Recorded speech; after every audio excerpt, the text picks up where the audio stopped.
John, thank you so much today for your talk. It was very insightful, Thanks, and Nick. I think it's something that everyone in the world should be thinking about. Thanks, Nick. One of the main things that you were discussing is the business model, and really how to get people involved through the business model and how it's really changed. So do you mind kind of going into the next steps involved with that?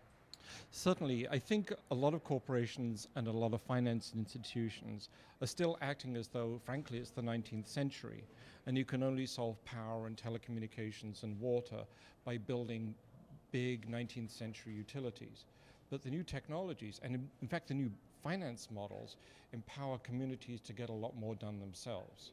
Obviously, with solar power, you can't have a big grid. Solar should be local. And similarly with Wi-Fi based broadband, you don't need a big telco. And so the finance and the operational models push power and control down into the local communities.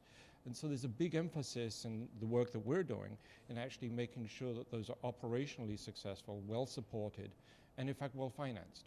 Sure. And thinking about those local communities, have you seen the interest to really grasp onto this? And is there an excitement surrounding it? There's a huge excitement.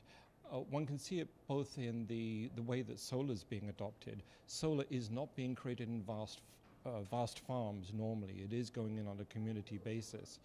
And in a lot of places in sub-Saharan Africa, one can see something similar happening with wireless broadband internet access.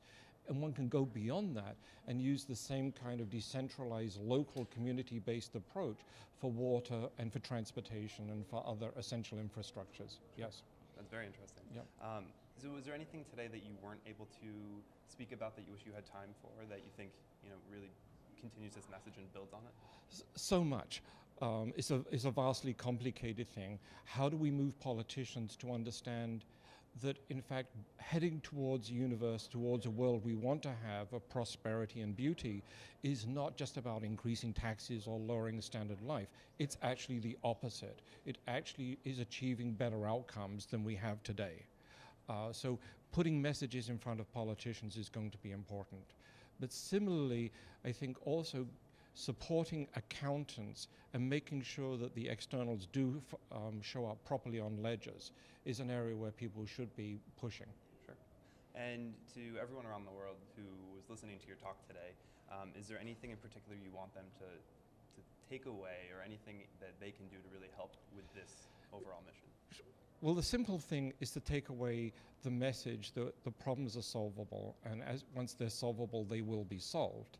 And to think what part they can individually play and in their communities to make sure that the activities in finance and accounting and in technology deployment at the community level, a small community or a big city or a state or a province, can actually occur and can be rooted in solving it globally, not by coordinated activity, but because everybody's doing it. Sure. All right. Well, thanks Thanks you so very much much for your talk today. It was great to listen to it. Thank you. Thank you.